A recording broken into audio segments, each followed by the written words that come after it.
નમસ્કાર। આજે આપણે ખજૂર દૂધ બનાવવાના છીએ। એના માટે આપણે દૂધ લીધું છે 1 લોટો, ખજૂર લીધી છે 1 વાટકો, આમાં બદામ, કાજુ અને કેસર ને એલચી એ પાવડર લીધો છે। હવે આ કઢાઈ છે, નાની કઢાઈ મૂકી છે। હવે એમાં દૂધ ગરમ કર, થોડું ચમચી 1 જેટલું પાણી રાખવાનું છે। એમાં દૂધ નાખી, દૂધ નીચે દાજી ન જાય કે બેસી ન જાય એટલા માટે હવે દૂધ નાખીએ છીએ આપણે।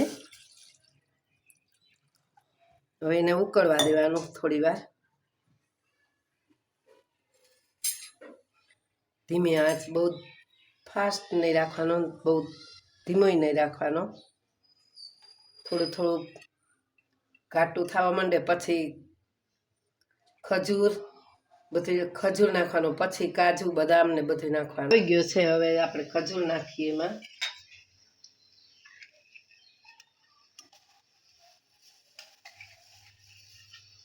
અને થોડું ઘટ થાય પછી પાવડર ને બધું નાખવાનું, ધીમી આંચ ઉપર હલાવવાનું। ખજૂર નરમ થાય એટલે પછી પાવડર, ખજૂર નાખ્યો છે, હવે નરમ થાય, એકદમ ઘટ થવા માંડે એટલે પછી કાજુ બદામ ને કેસર ને ઇલાયચીનો પાવડર નાખવાનો છે। હવે થઈ ગયું છે દૂધ। આમાં ખજૂરના કટકા લાગે તો આપણે બ્લેન્ડર ફેરવી શકીએ, તો નાના બાળકોને પીવડા હોય તો એને આવે નહીં કટકા। હવે પાવડર નાખી દઈએ, કાજુ બદામ ને કેસર ને ઇલાયચીનો। શિયાળા માટેનો છે પૌષ્ટિક દૂધ।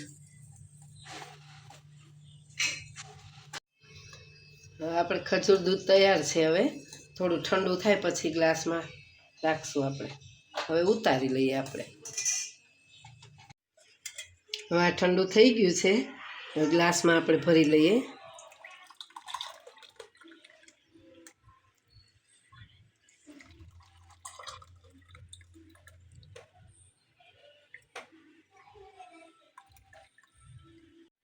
હવે આપણે કેસર નાખી દઈશું